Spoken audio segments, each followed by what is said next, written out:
will show you how to make kikiam. And there are the ingredients. So first we need the ground pork, 1 kilo ground pork. Tapos we got the 100 grams of shrimp meat.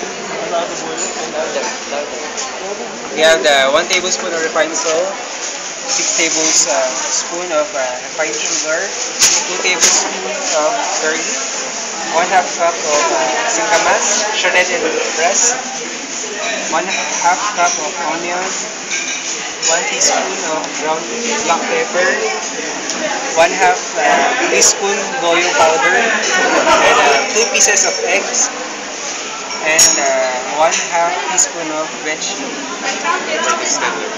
and extender, isolate, and PVP.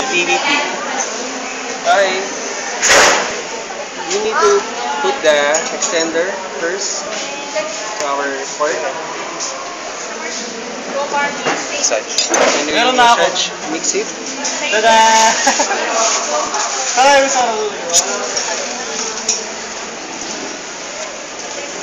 After we mix this,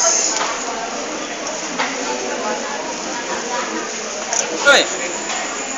After mix it, we mix the shrimp. And mix it, massage it. So, Dito na Chu.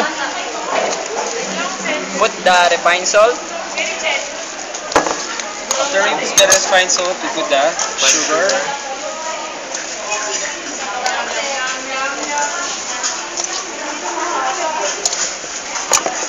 After the sugar, we put the garlic. Mix it, massage. And put the garlic. Put the ground pepper. And the goyo powder. Put the chin. Bono pa. Yan. Sige, ganyan mo. Isa pa. More. Stand. Okay. So now we put the egg.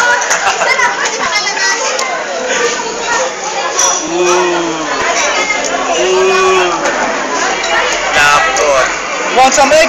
Yes. Yeah, baby, yeah.